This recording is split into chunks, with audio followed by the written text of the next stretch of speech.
Number 24, we're supposed to tell whether each number is real, rational, irrational, an integer, or whole, and then order them from least to greatest. So the first thing I'm going to do is set up a little chart. I've got square root of 49, we've got 8, we've got negative root 4, we've got negative 3, we've got real, rational, irrational, integer, and whole. Quick set up our chart.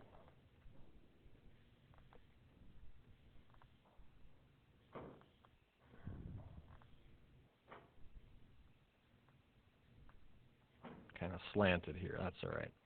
Okay, starting with square root of 49, which we know is 7. That's a real number. In fact, every number you guys deal with is going to be a real number, so we can just mark that right away. 7, is it rational? Can we write it as a fraction? Or square root of 49, which is 7, which is 7 over 1. Yep, wrote it as a fraction, 7 over 1. If it's rational, it can't be irrational.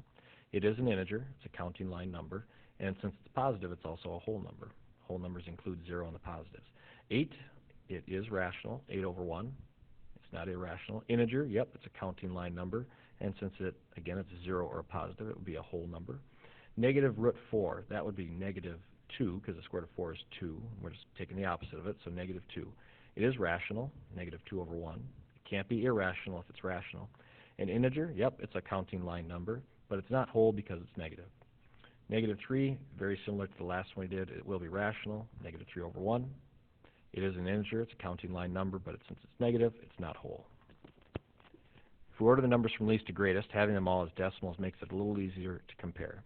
We've got negative 3 is our least number, and then negative 2, but we always want to write it how they gave it to us, so negative root 4. Then we've got 7, which they wrote as square root of 49, and then 8 was our biggest.